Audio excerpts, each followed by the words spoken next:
Pensei que tinha a família perfeita, uma esposa linda, um enteado que me chamava de pai e um bebê a caminho. Até que cheguei mais cedo em casa e vi Larissa arrumando uma mala às pressas, o rosto pálido demais para ser sobre uma simples viagem. O que descobri nas semanas seguintes destruiu tudo que eu acreditava sobre amor, confiança e a criança que ela dizia ser minha. Meu nome é Daniel Medeiros. Tenho 42 anos, sou médico anestesiologista do Hospital São Camilo, em São Paulo. Até 3 meses atrás, eu achava que tinha tudo sob controle. Bom emprego, mãos firmes, o tipo de cara que mantém os pacientes respirando enquanto os cirurgiões fazem milagres. Larissa dizia que eu era a rocha dela, o porto seguro. No fim, rochas são só um lugar conveniente para se apoiar enquanto você estica a mão para outra coisa. A gente se conheceu há 6 anos, num congresso médico em Salvador. Ela estava recém-divorciada, tentando criar o Cauã, de 6 anos, sozinha. Eu me apaixonei perdidamente pelo jeito que ela ria, pelo cacoete de prender o cabelo atrás da orelha quando ficava nervosa, pela forma feroz como protegia o filho. O Cauã me adotou na hora, me chamava de Dr. Dan, perguntava sem parar sobre anestesia e se as pessoas sonhavam durante as cirurgias. Em 2 anos, casamos no sítio Recanto Verde, no interior. Achei que estávamos construindo algo sólido. Larissa trabalhava como enfermeira num ambulatório pediátrico, a Clínica Pequeno Príncipe. Compramos uma casa espaçosa em Moema, com piscina e um golzinho de futebol para o Cauã. Panqueca no domingo de manhã virou tradição. Ensinei o Cauã a cobrar falta com curva. Depois que ele dormia, eu e Larissa ficávamos no balanço da varanda, planejando viagens, falando em ter um filho nosso. Aí, na primavera do ano passado, alguma coisa mudou. Larissa começou a fazer plantões extras com mais frequência.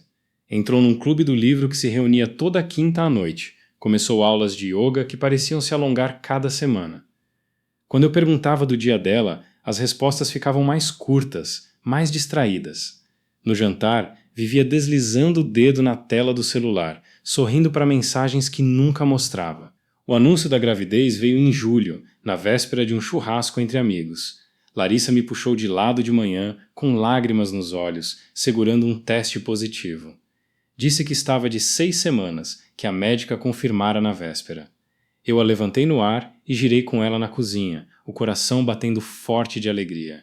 Depois de 3 anos tentando, finalmente teríamos um filho. O Cauã ficou radiante com a ideia de ser irmão mais velho. Mas, mesmo enquanto escolhíamos o berço, tinha um incômodo no ar. Larissa parecia distante nas consultas do pré-natal, quase relutante quando eu queria acompanhar.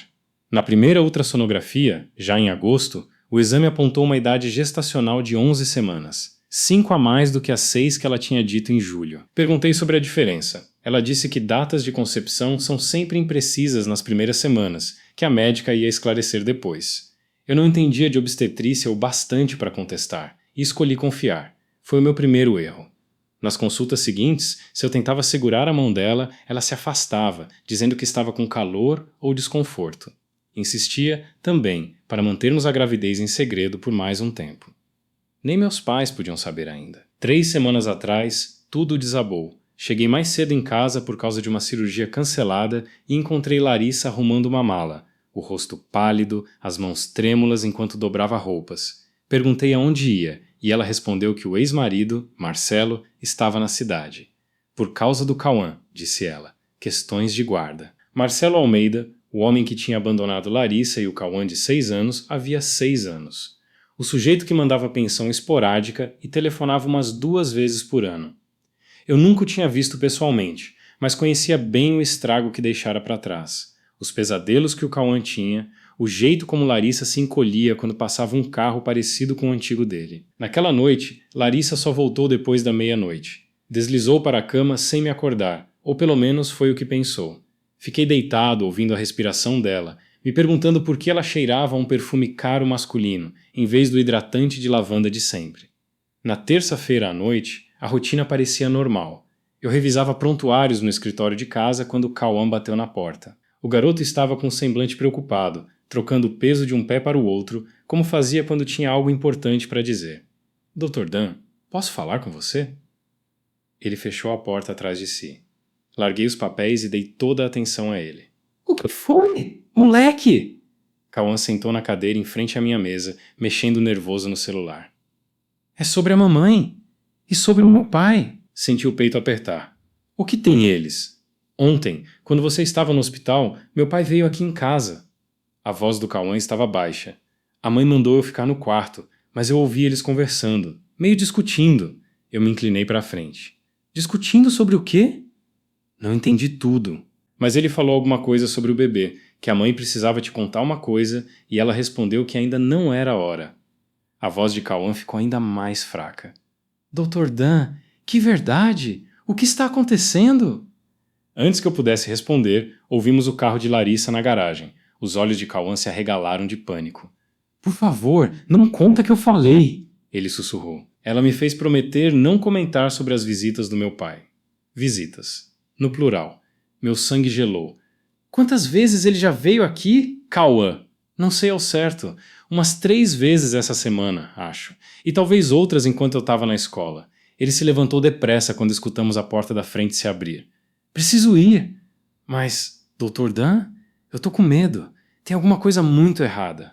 Larissa chamou do térreo, com uma voz artificialmente animada. Daniel? Calma! Cheguei! Observei Cauã sair apressado do escritório, a mente a mil. Marcelo estivera vindo à nossa casa, regularmente. Larissa vinha mentindo sobre isso. E existia uma verdade sobre o bebê que ela não estava me contando. Desci e encontrei Larissa na cozinha, desembalando comida de um restaurante tailandês que ela adorava. Ela ergueu os olhos com um sorriso iluminado que não chegava aos olhos. Como foi seu dia, amor? Beijou meu rosto, e o mesmo perfume caro masculino me atingiu de novo. Tranquilo, respondi, estudando o rosto dela. E o seu? Ah, você sabe, o caos de sempre na clínica. O filho da dona Sônia teve outra crise de asma. Faltaram 2 auxiliares, então passei o dia correndo. Tirou os potes da sacola com uma eficiência ensaiada. Pensei em fazermos um jantar gostoso, só nós 3. As mentiras fluíam com uma naturalidade assustadora. Macias, detalhadas, críveis. Larissa, falei com cuidado. Precisamos conversar. Ela congelou por um segundo, a mão a meio caminho do armário. Sobre o quê? Sobre o Marcelo, sobre por que ele tem vindo aqui em casa. O pote de pad thai escorregou dos dedos dela e bateu na bancada. O molho respingou na superfície de granito. Pela primeira vez em semanas, a máscara de Larissa caiu inteira.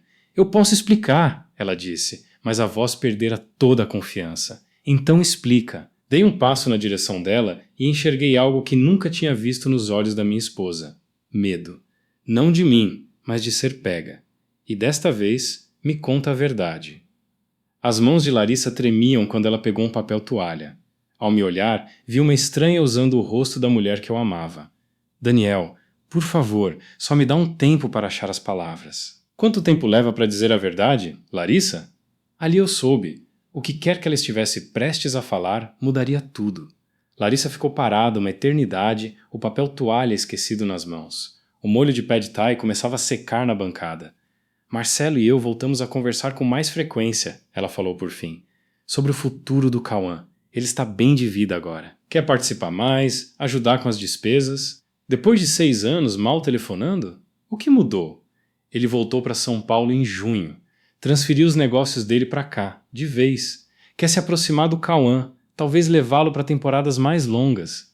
E você não podia ter discutido isso comigo porque você fica enciumado cada vez que o nome do Marcelo aparece. As palavras explodiram da boca dela.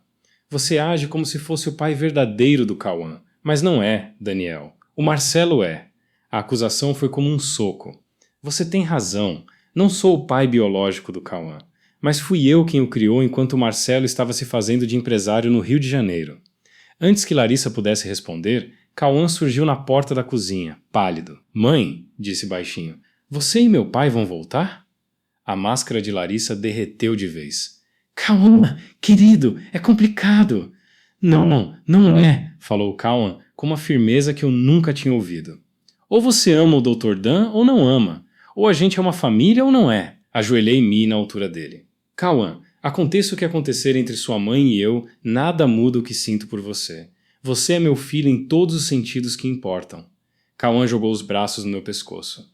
Não quero que meu pai volte. Quero que as coisas continuem como estão. Por sobre o ombro dele, vi o rosto de Larissa se contorcer de culpa e raiva.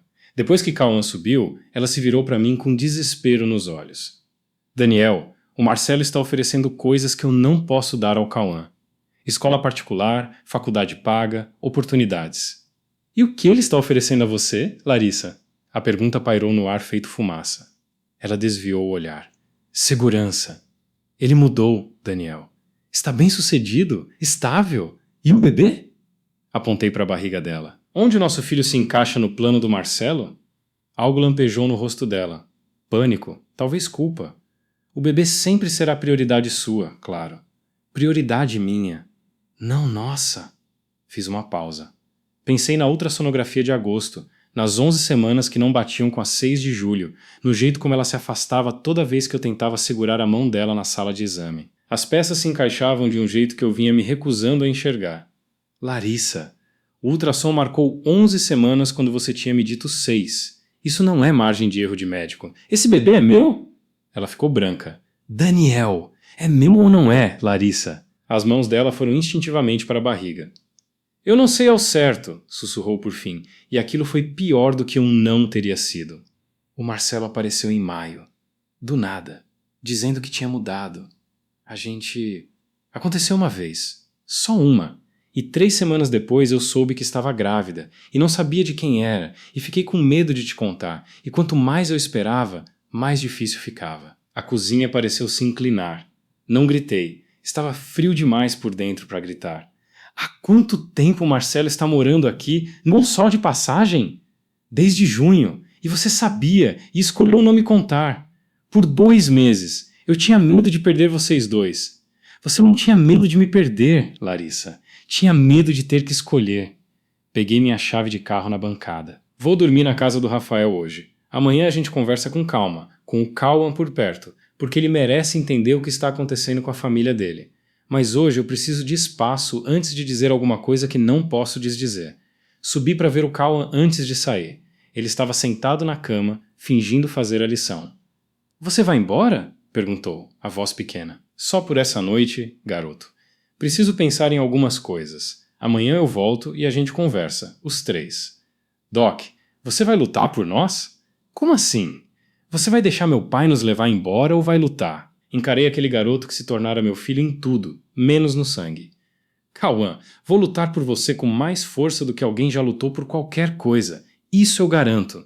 Não voltei aquela noite. Fiquei na varanda do apartamento do meu irmão até tarde, ligando os pontos. Os plantões extras, que talvez nunca tenham sido plantões, o clube do livro de quinta, que eu nunca tinha visto um único livro sair de casa, a data do ultrassom, o perfume masculino, o dinheiro da poupança conjunta que eu nunca conferia porque confiava cegamente em Larissa para cuidar das contas. Na manhã seguinte, a ausência dela doía na casa, mesmo assim, porque ela tinha ido para a casa da irmã antes mesmo de eu voltar. Fiz café da manhã para mim e Cauã, mas nenhum dos dois tinha muito apetite.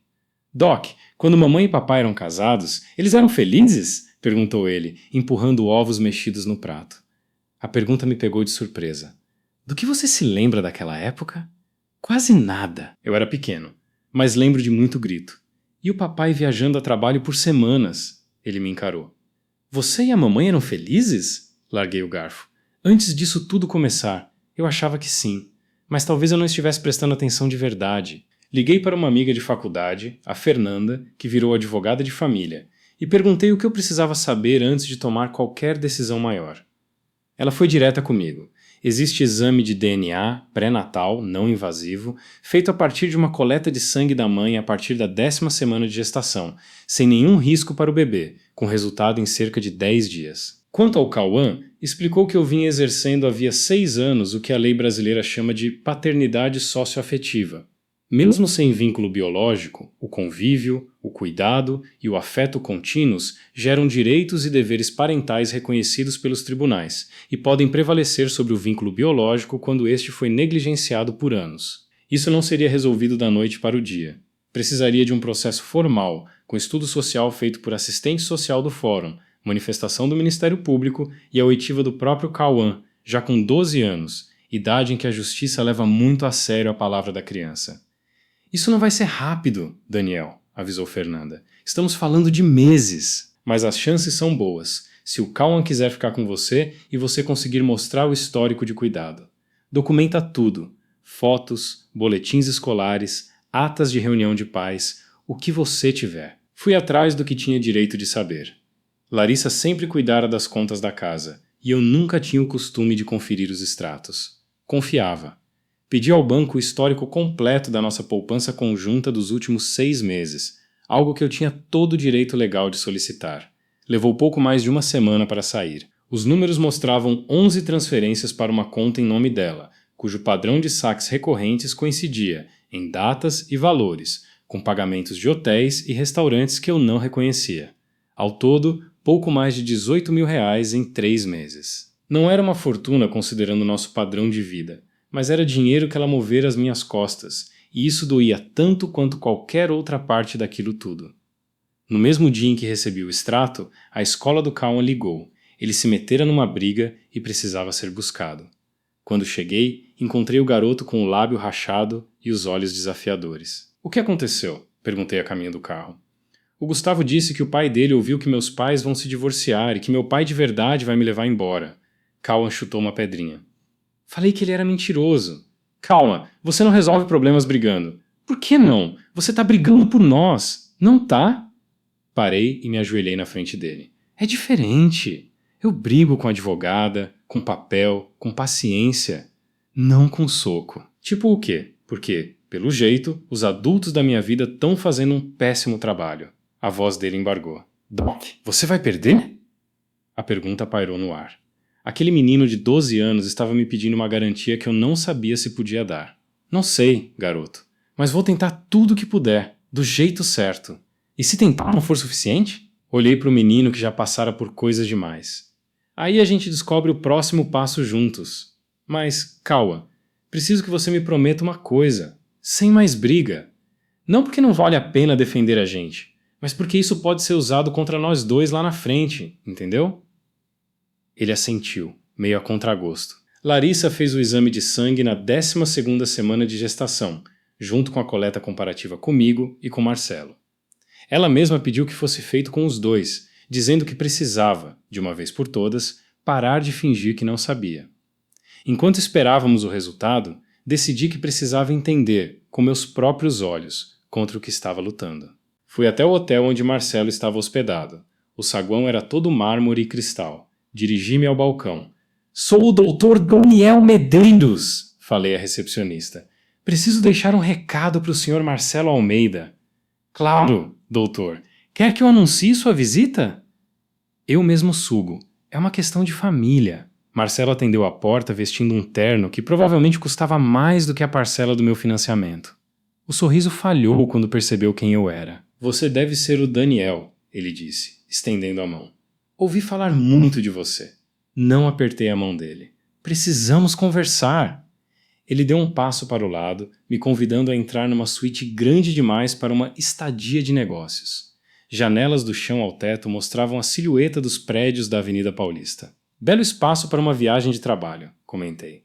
"Não é bem uma viagem. Estou transferindo minhas operações para São Paulo, de modo permanente. A Larissa sabe disso desde junho. Serviu-se de um uísque, mesmo sendo 9 da manhã. "Daniel, não o vejo como inimigo. Você fez um bom trabalho com o Cauã. Mas as coisas estão mudando. Tipo o quê?" "Educação melhor. Estabilidade financeira. O tipo de vantagem que abre portas." Ele me encarou. "Também estou em posição de oferecer a Larissa coisas que talvez um plano de saúde de hospital não cubra." O insulto veio embrulhado em seda. "É sobre dinheiro, então?" "É sobre o que é melhor para minha família." "Sua família?" "Você os abandonou por 6 anos, Marcelo. Mandava pensão quando lembrava. Cometi erros. Vim corrigir." Ele se aproximou. "Respeito o que você fez pelo Cauã, mas ele é meu filho de sangue. E o bebê também é." Meu estômago revirou. "Como assim? Também?" Marcelo sorriu, do jeito de quem sabe que acabou de plantar uma dúvida. "Acho que essa é uma pergunta para você fazer para Larissa, não para mim. Mas, se as contas não estão fechando para você, doutor, talvez seja bom rever as datas." Foi a mesma insinuação vaga, dessa vez confirmando o que eu já suspeitava desde o ultrassom de agosto. Só que agora vinda da boca dele, com aquele sorriso de quem gosta de ver o outro se afundar sozinho. "Você tem razão numa coisa, Marcelo", falei, me levantando. "Sou um homem decente, e homens decentes não desistem sem lutar, mas também não brigam sujo." Vou deixar a justiça decidir isso, com prova de verdade, não com insinuação de hotel 5 estrelas. Saí de lá sem bater a porta, o que de alguma forma pareceu incomodá-lo mais do que se eu tivesse gritado. 10 dias depois, o resultado do exame chegou por e-mail, uma cópia para mim e outra para Larissa, como Fernanda tinha organizado. Abri o PDF sozinho, no carro, no estacionamento do hospital, antes de um plantão. 99,98% de probabilidade de que Marcelo Almeida fosse o pai biológico daquela criança. Não senti o choque que eu esperava sentir. Só um cansaço fundo e uma clareza estranha. Eu já sabia, de algum jeito, desde a ultrassonografia de agosto. O papel só confirmou o que meu corpo já tinha aceitado. Liguei para Larissa e disse que precisávamos nos encontrar, os dois, num lugar neutro, sem o Cauã. Marcamos no escritório de Fernanda, que aceitou mediar a conversa como profissional, não como minha amiga. Larissa chegou sozinha, o que já dizia alguma coisa. Estava pálida, com olheiras que a maquiagem não conseguia esconder, a mão pousada sobre a barriga já visível. Você viu o resultado? Ela disse, sem precisar perguntar. Vi. Daniel, eu sinto muito. De verdade. Eu não queria que fosse assim. Não queria o quê? Exatamente? Não queria ter ido para a cama com seu ex-marido ou não queria que eu descobrisse? Ela chorou, mas dessa vez pareceu genuíno. Não o choro calculado da cozinha, semanas antes. As duas coisas. Eu estava tão sozinha, Daniel. Você trabalhava tanto e o Marcelo apareceu bem na hora que eu estava mais fragilizada, falando tudo o que eu precisava ouvir. Foi uma vez. Eu me odeio por isso todos os dias desde então. Uma vez que você escondeu de mim por meses. Que você deixou eu comemorar, escolher berço, ir à consulta de pré-natal, achando que era meu. Eu sei. Ela não tentou se defender daquilo, o que foi a única coisa, naquela conversa inteira, que me pareceu honesta. Eu não sei como consertar isso. Você não conserta, Larissa. Algumas coisas só se aprende a carregar. Respirei fundo. Não vim aqui para brigar. Vim porque o Cauã precisa saber, do jeito certo, com calma, o que vai acontecer daqui para frente. E porque, goste você ou não, esse bebê que tá aí dentro merece nascer numa família que não vai mentir para ele desde o primeiro dia. Naquela noite, sentei com Larissa e Cauã na sala, os três juntos, e expliquei. Em palavras simples, sem detalhes que um garoto de 12 anos não precisava carregar. Que o bebê era filho biológico do Marcelo e que isso não mudava nada entre mim e o Cauã, mas mudava como as coisas iam se organizar daqui para frente. Cauã ficou quieto um bom tempo. Depois olhou para mim. Mas você continua sendo meu pai, né? Sempre vou ser, Cauã. Isso nunca esteve em jogo. E a mãe? Olhei para Larissa. Sua mãe sempre vai ser sua mãe. Isso também não muda, mas ela e eu não vamos continuar casados. Larissa engoliu em seco e assentiu, confirmando. Vocês vão brigar por mim no tribunal? Perguntou Cauã, direto, do jeito que só criança pergunta. Não vai ter briga feia se depender de mim, respondi. Vai ter um processo, sim, porque a lei exige isso para deixar tudo formalizado e protegido. Vai ter gente conversando com você, perguntando com quem você quer morar. E o que você disser vai ter peso de verdade. Eu quero morar com você, disse ele, sem hesitar, olhando para mim, não para Larissa. Vi o rosto dela se contrair de dor, mas ela não discordou. Eu sei, filho. E vamos deixar bem claro para a justiça. O processo, no fim, levou 4 meses. Não 2 semanas de teatro em sala de estar, como eu tinha imaginado nos primeiros dias de raiva. Fernanda me preparou para cada etapa. Uma assistente social visitou nossa casa 2 vezes, conversou com o Cauã a sós, avaliou a rotina, a escola, os boletins, até os vizinhos. Um promotor do Ministério Público acompanhou o caso, como manda a lei em processos envolvendo menores.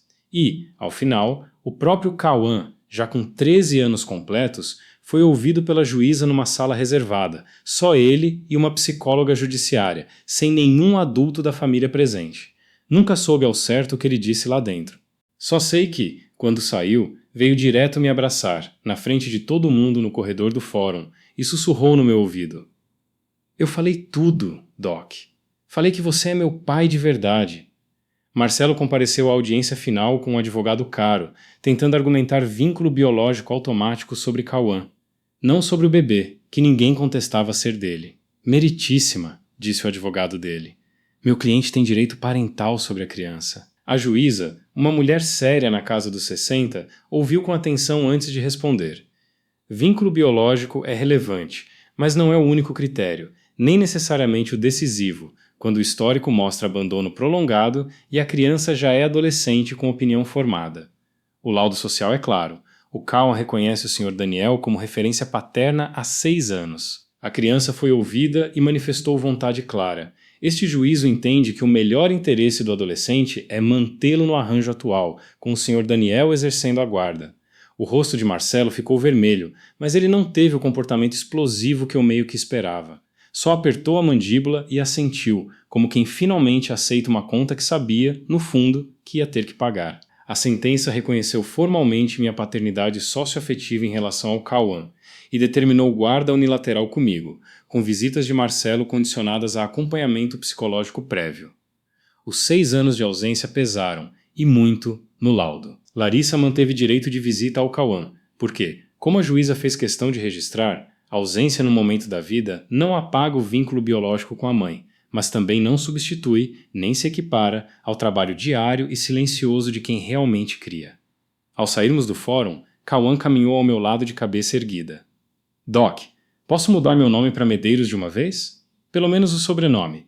Se é o que você quer, a gente entra com o pedido assim que der. É o que eu quero desde os 8 anos. Larissa nos alcançou no estacionamento, sozinha. Marcelo tinha ido embora com o advogado, sem se despedir de ninguém. Ela parecia exausta, a mão pousada sobre a barriga. Daniel, falou baixo, obrigada por não ter transformado isso numa guerra. Você tinha motivo de sobra. Não fiz isso por você. Fiz pelo Cowan.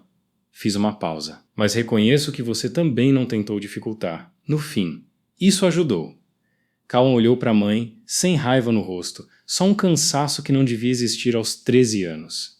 Mãe, eu ainda te amo, mas vai demorar para eu confiar em você de novo do jeito que confiava antes. Eu sei, filho. E tá bem assim. Eu vou esperar o tempo que precisar. Foi a resposta mais madura que ouvi dela em todo aquele processo. O pedido formal de adoção, tornando o vínculo entre mim e Cowan permanente e jurídico, me dando também autoridade legal em decisões médicas e escolares. Só pôde ser protocolado depois que a sentença de guarda transitou em julgado e levou mais alguns meses tramitando no cartório, com a concordância expressa de Larissa e a ciência formal de Marcelo, exigida por lei mesmo sem oposição dele. Ele não se opôs. Acho que, no fundo, sabia que não tinha nada a oferecer, que já não estivesse sendo oferecido, com mais tempo e mais amor, por mim. Hoje, quase 1 ano depois daquela mala em cima da cama, Cowan Medeiros. Esse é o nome legal dele agora, desde março. Tem 13 anos e meio quarto, virado numa bagunça organizada de pôsteres de basquete. Reduzi um pouco minha carga no hospital para estar mais presente. Todos os jogos, todas as reuniões de pais, todos os sábados de manhã treinando cobrança de falta no quintal. A irmã dele, Helena, nasceu em dezembro. Larissa manda fotos de vez em quando. Cowan ainda não decidiu se quer conhecê-la pessoalmente, mas não fecha a porta para isso. O que já é mais generosidade do que eu, provavelmente, teria na idade dele. Ainda temos o ritual de dar boa noite, mesmo ele achando que já está grande demais para isso e fingindo reclamar toda vez. Outro dia, já deitado, ele me perguntou se eu tinha tido medo, lá no começo, de brigar por um filho que não era meu de sangue. Tive medo de não conseguir, respondi. Nunca tive dúvida de que valia a pena tentar. E se não tivesse dado certo? Se a juíza tivesse decidido diferente? Pensei bem antes de responder, porque ele merecia uma resposta de verdade, não uma frase bonita para acalmar a consciência de ninguém. Eu ia continuar sendo seu pai do jeito que desse, mesmo que fosse mais difícil, com menos tempo junto. Isso nunca esteve em jogo para mim, calma. Só a forma como a gente ia conseguir continuar perto é que esteve em risco. Ele ficou quieto, satisfeito com aquilo, e eu apaguei a luz. Doc! Ele chamou, já na porta. Oi, garoto. Valeu por ter lutado por mim. Cowan, eu não lutei por você. Eu lutei com você. A gente é um time, lembra? O melhor time de todos. Fechei a porta e desci as escadas devagar, sentindo aquele tipo de paz que só vem depois de uma tempestade de verdade. Não porque tudo terminou perfeito, mas porque, no fim, a única coisa que sempre esteve clara, mesmo nos piores dias, era quem eu era para aquele menino. Isso nunca precisou de exame de DNA para se provar. E nada, nem hoje, nem nunca, vai mudar isso.